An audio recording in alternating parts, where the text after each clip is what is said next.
சவுக்கு சங்கர் மாதிரி கேவலமான மனுஷனை நாங்கள் பார்த்ததே கிடையாது. இந்த மாதிரி பொழப்பு பிழைக்கிறதுக்கு பேசாம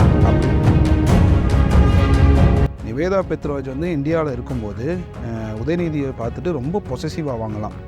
அதனால நீ இங்கே இருந்தால் ரொம்ப பொசசிவாக நீ துபாய்க்கு போயிரு, உனக்கு அங்கே ஒரு வீடு வாங்கி தரேன்னு சொல்லிட்டு தான் அந்த வீடு வாங்கி உதயநிதி ஸ்டாலின் அவர்கள் வந்து கொஞ்ச நாளாகவே திட்டிக்கிட்டே இருந்தார். அப்போ தான் எல்லாரோட அட்டென்ஷன் நம்ம மேலே இருக்கும்னு சொல்லிட்டு இந்த உதயநிதி ஸ்டாலின் என்ன பண்ணிட்டாரு, இதை கண்டுக்காமல் போயிட்டார். அதான் அங்கே பண்ண தப்பு. அங்கேயே பார்த்து மிதிச்சிருந்தார்.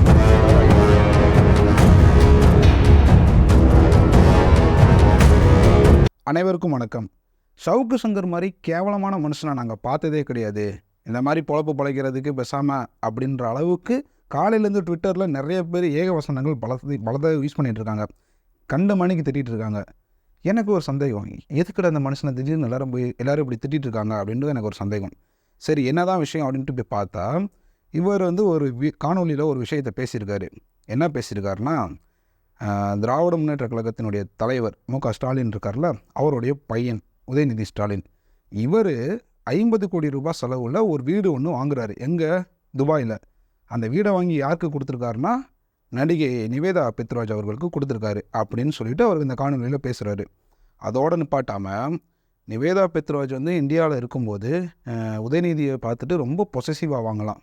அதனால நீ இங்கே இருந்தால் ரொம்ப பொசசிவாக நீ துபாய்க்கு போயிரு, உனக்கு அங்கே ஒரு வீடு வாங்கி தரேன்னு சொல்லிட்டு தான் அந்த வீடு வாங்கி கொடுத்ததாகவும், மாதம் ஒரு முறை மட்டும் நீ வந்து இங்கே இந்தியாவுக்கு வந்து என்னை பார்த்துட்டு போ அப்படின்னு சொன்னதாகவும் சவுக்கு சங்கர் வந்து எப்பயும் போல் அடிச்சுக்கிற மாதிரி பேசிட்டார். இவர் என்ன நினச்சிருக்காரு, இது ஒன்றும் பெருசாக ரீச் ஆகாது அப்படின்னு நினச்சிருக்காரு. பார்த்தா இந்த காணொலியை பார்த்துட்டு நிவேதா பெத்ராஜ் அவர்களே வந்து என்ன பண்ணுறாங்கன்னா, ஒரு விளக்கத்தை ஒன்று கொடுக்குறாங்க. அந்த விளக்கம் என்னன்றதை நான் பின்னாடி சொல்கிறேன். இந்த விளக்கத்தை பார்த்ததுக்கப்புறம் விளக்கமாத்த எடுத்து அடிக்காத குறையாக அவரை போட்டு பொழந்துக்கிட்டு இருக்கானுங்க ட்விட்டர் பக்கத்தில்.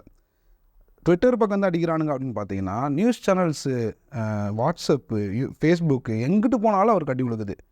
நான் சரி, இவர் சொன்னது எப்போயுமே வந்து பார்த்தீங்கன்னா, ஒருத்தவங்க ஒரு விஷயம் சொல்கிறாங்கன்னா அதில் எந்த அளவுக்கு உண்மைத்தன்மை இருக்கும் அப்படின்னு சொல்லிட்டு நம்ம ஃபஸ்ட்டு நம்ம பார்க்கணும்.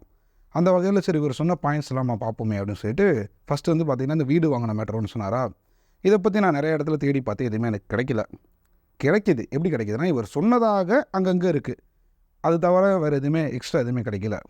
அப்புறம் கூடுதலாக இன்னொரு விஷயம் சொல்கிறாரு. என்ன சொல்கிறாருன்னா, நிவேதா பெத்ராஜ் அவர்களுடைய புகைப்படங்கள், அதாவது அவங்க வந்து இங்கே இந்தியாவுக்கு வரும்போது வந்து என்ன பண்ணாங்கன்னா, விளையாட்டுத்துறையிலேருந்து பதக்கம் பெற்றாங்க.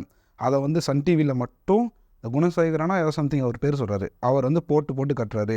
ஏன் போட்டு கட்டுறாருன்னா, அப்போ தான் உதயநிதி அவர்கள் சந்தோஷப்படுவாராம். சன் டிவியில் மட்டும்தான் அந்த நியூஸ் வருது அப்படின்னு சொன்னார். நான் அதுக்கப்புறம் அதை எடுத்து பார்த்தா சன் டிவியில் மட்டும் வரல, எல்லா சேனல்லையுமே வந்திருக்கு. மேக்ஸிமம் வந்திருக்கு. ஏபிபி நாடு, டெய்லி ஹண்ட், நிறைய இதில் வந்திருக்குது. ஸோ எல்லா இப்படி ஓப்பனாக இருக்கக்கூடிய ஒரு விஷயத்தையும் இவ்வளோ பொய் சொல்லியிருக்காரு. அப்போ இந்த நிவேதா பெத்ராஜ் மேட்ரு வந்து உண்மையாகவே பொய்யாக தான் இருக்குமா அப்படின்னு நினைச்சா அது பொய் தான் அப்படின்னு சொல்லிட்டு எல்லாருமே சொல்கிறாங்க. சரி, சவுக்கு சங்கருக்கு ஏன் இந்த வேலை அப்படின்ட்டு நீங்கள் கேட்கலாம். என்ன விஷயம் அப்படின்னு பார்த்தீங்கன்னா, இவர் வந்து ஒரு அட்டென்ஷன் சீக்கிங் பைத்தியம் அப்படின்னு சொல்லிட்டு நிறைய பேர் சொல்கிறாங்க. சரி, நானும் எனக்கு ஒரு அளவு தெரியும் அவர் அட்டென்ஷன் சீக்கிங் பைத்தியம் தான் அப்படின்ட்டு. ஆனால் இந்த அளவுக்கு எக்ஸ்ட்ரீமாக போவாருன்ட்டு நான் எதிர்பார்க்கல. உதயநிதி ஸ்டாலின் அவர்கள் வந்து கொஞ்ச நாளாகவே திட்டிக்கிட்டே இருந்தார். அப்போ தான் எல்லாரோட அட்டென்ஷன் நம்ம மேலே இருக்கும்னு சொல்லிட்டு இந்த உதயநிதி ஸ்டாலின் என்ன பண்ணிட்டாரு, இதை கண்டுக்காமல் போயிட்டார். அதான் அங்கே பண்ண தப்பு. அங்கேயே பார்த்து மிதிச்சிருந்தாருன்னா, அதாவது அங்கேயே ரிப்ளை கொடுத்துருந்தாருன்னா இந்த பிரச்சனை அங்கேயே முடிஞ்சிருக்கும். அவர் கண்டுக்காமல் போனனால என்ன கண்டுக்கவே மாட்டார் அப்படின்னு சொல்லிட்டு ஏதாச்சும் ஒரு லேடிஸ் கூட லிங்க் பண்ணி பேசுவோன்னு சொல்லிட்டு நடிகை நிவேதா பெத்ராஜை வந்து லிங்க் பண்ணி பேசுகிறாரு. நிவேதா பெத்ராஜுக்கு வீடு வாங்கி கொடுத்தது, பொசசிவான்னு சொல்கிறது, இதெல்லாம் விடுங்க. நான் சொல்கிறதுக்கு எனக்கே கூச்சமாக இருக்குது. ஒரு பெண்ணை பற்றி பேசுகிறதுக்கு முன்னாடி 1க்கு 1000 தடவை யோசிக்கணும். ஏன் அப்படின்னு பார்த்தீங்கன்னா, அந்த பெண்ணுக்கு திருமணம் ஆகிருக்கலாம், திருமணம் ஆகாமல் இருக்கலாம், திருமணம் ஆகக்கூடிய சூழ்நிலையில் இருக்கலாம். எப்படியே பல சூழ்நிலைகள் பெண்களுக்கு சுற்றி இருக்குது. நம்ம தவறுதலாக ஒரு வார்த்தைகளை வந்து ஆதாரம் இல்லாமலோ இல்லாட்டி ஒரு பொய்யை சொல்லிட்டோம்னாலும் அது அந்த பெண்ணோட மொத்த வாழ்க்கையுமே பாதிக்கும், அந்த குடும்பத்தை பாதிக்கும், அந்த பெண்ணை திருமணம் பண்ணக்கூடியவரை பாதிக்கும். இப்படி ஏகப்பட்ட பிரச்சனைகள் இருக்குது. இந்த பெண் கூட எந்த ஒரு ஆணை நீங்கள் லிங்க் பண்ணி பேசுகிறீங்களோ அந்த ஆணுடைய குடும்பத்தை பாதிக்கும். இது ஏகப்பட்ட விஷயங்கள் இருக்குது. எதையுமே யோசிக்காமல் பேசவே கூடாது. ஆனால் சில மானங்கட்ட மடையர்கள் தான் இந்த மாதிரி விஷயங்கள்லாம் பண்ணுவாங்க. அப்படி மடத்தனமாக வேலை பார்த்துட்டு இன்றைக்கி செருப்படி வாங்கிட்டு இருக்காரு சவுக்கு சங்கர். இது ஓப்பனாகவே நான் சொல்லிடுறேன். ஆதாரத்தோடு நீங்கள் பேசுங்க. சரி, நீங்கள் பேச மாட்டீங்க, ஒத்துக்கிறேன். ஆதாரம் இல்லாமல் அடித்து கூட விடுங்க, நாளைக்கு தூக்கி போட்டு மிதிச்சாங்கன்னா அதோட முடிஞ்சிடும். ஆனால் ஒரு பெண்ணோட வாழ்க்கையை கெடுக்கிற அளவுக்கு ஏற்கனவே இந்த மாதிரி ஒரு லேடியை வந்து ஏதோ நீங்கள் தவறுதலாக பேசினதாக தான் உங்கள் மேலே வந்து ஒரு வழக்கு இருந்துச்சு. மீண்டும் இதே மாதிரி ஒரு பிரச்சனைகளை நீங்கள் மாட்ட போகிறீங்க.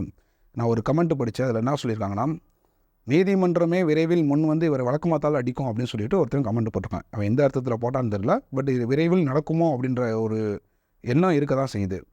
சவுக்கு சங்கரை பொறுத்த வரைக்கும் அட்டென்ஷன் சீக்கிங் பைத்தான் நான் சொல்லியிருந்தேன் பார்த்தீங்களா. ஏன் அப்படி சொல்கிறேன் அப்படின்னா, இந்த ஆள் இவரை பொறுத்த வரைக்கும் மரியாதை கொடுக்க வேணாம் தான் நினைக்கிறேன் நான். இவரை பொறுத்த வரைக்கும் தான் வந்து மற்றவங்க மத்தியில் தான் வந்து ஒரு மீடியா முன்னாடி நான் வந்து பிரபலமாக இருக்கணும், என்னுடைய ஃபேஸ் தெரியணும், என்னை பற்றி பேசணும் அப்படின்றதுக்காக எவன் நாசமாக போனாலும் சரி, எவன் குடும்பம் குட்டிச்சவராக போனாலும் சரி, நான் பேசுவேன் அப்படின்றது அவருடைய கொள்கையாகவே வச்சுட்டு இருக்காரு. உதயநிதி ஸ்டாலின் அவர்கள் மீது எனக்கும் விமர்சனம் இருக்குது. இந்த காணொலியை பார்க்கக்கூடிய உங்களுக்கும் விமர்சனம் இருக்கும்.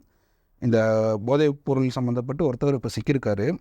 அவர் கூட இவருக்கு தொடர்பு இருக்குமோ என்ற கோணத்தில் நிறைய பேர் வந்து கட்டுரைகள் எழுதுகிறாங்க, நிறைய விமர்சனங்கள் வைக்கிறாங்க. நானும் இந்த மாதிரி விமர்சனங்கள் வச்சுருக்கேன். விமர்சனங்கள் வைங்க, தப்பு இல்லை. ஆனால் ஒரு நீங்கள் வந்து வைக்கக்கூடிய விமர்சனங்களில் வந்து போலியான ஒரு விமர்சனத்தை வைக்கிறீங்க அப்படின்னா அது வந்து கண்டனத்துக்குரியது. நீங்கள் என்ன சொல்கிறீங்க, 50 கோடி ரூபாய்க்கு வீடியோ வாங்கியிருக்காருன்னு சொல்கிறீங்களே, உங்களால் முடிஞ்சால் எவிடன்ஸ் கட்ட முடியுமா? முடியாது. அப்புறம் என்ன மானாவுக்கு நீங்கள் வந்து அந்த மாதிரி விஷயத்தை வந்து சொல்கிறீங்க? சரி, அதுவே முதல் தப்பு. நிவேதா பெத்ராஜ் வந்து ஒரு நடிகை. உங்களுக்கு ஏதாச்சும் பிரச்சனை இருக்கா? எதுவும் இல்லை. நீங்கள் பிரபலமாகணும், உங்களை 4 பேர் பேசணுன்றதுக்காக ஒரு பெண்ணை வந்து இப்படி இழிவுபடுத்தி பேசுகிறீங்களே, மானம் இல்லாமல் வார்த்தைகள் வருது. அதனால் விட்டுறேன், நான் இதை ஸ்கிப் பண்ணிடுறேன். உங்களில் நிறைய பேருக்கு தோணலாம், சவுக்கு சங்கர் நிறைய விஷயத்தை வந்து நல்லது தானே பண்ணுறாரு, நிறைய விஷயம் நல்லதெல்லாம் பேசுகிறாரு அப்படின்னு சொல்லலாம். 4 நல்ல விஷயம் பண்ணிவிட்டு ஒரு பெண்ணை அசிங்கப்படுத்துகிற மாதிரி பேசினா செருப்பால் தான் அடிப்பேனே தவிர பார்த்துட்டு பொறுமையாலாம் இருக்க முடியாது. இத்தனை நாள் நான் எதுவுமே பேசலை. இப்போ நான் பேசுகிறேன்னா அது காரணம் அதுதான். ஸோ ஒரு மனிதனுக்கு இயல்பாகவே என்ன விஷயம் இருக்கணும் அப்படின்னு பார்த்தீங்கன்னா, நாகரிகம், யார்கிட்ட எப்படி நடந்துக்கணும், யார்கிட்ட எப்படி பேசணும் அப்படின்றது. அதுலேயும் குறிப்பாக அந்த சமூக வலைதளங்களில் பிரபலமானவங்க வந்து பேசுகிற வார்த்தைகளில் ரொம்ப கவனமாக இருக்கணும், சரிங்களா? ஆனால் இவர் வந்து பேசும் வார்த்தைகள் வந்து இஷ்டத்துக்கு வாய்க்கு வரதெல்லாம் அடிச்சு விட்றது. ஏதாவது ஒன்றையாச்சும் எவிடன்ஸ், ஏதாச்சும் ஒரு உண்மையாச்சும் இருக்கா? எதுலேயுமே உண்மை கிடையாது.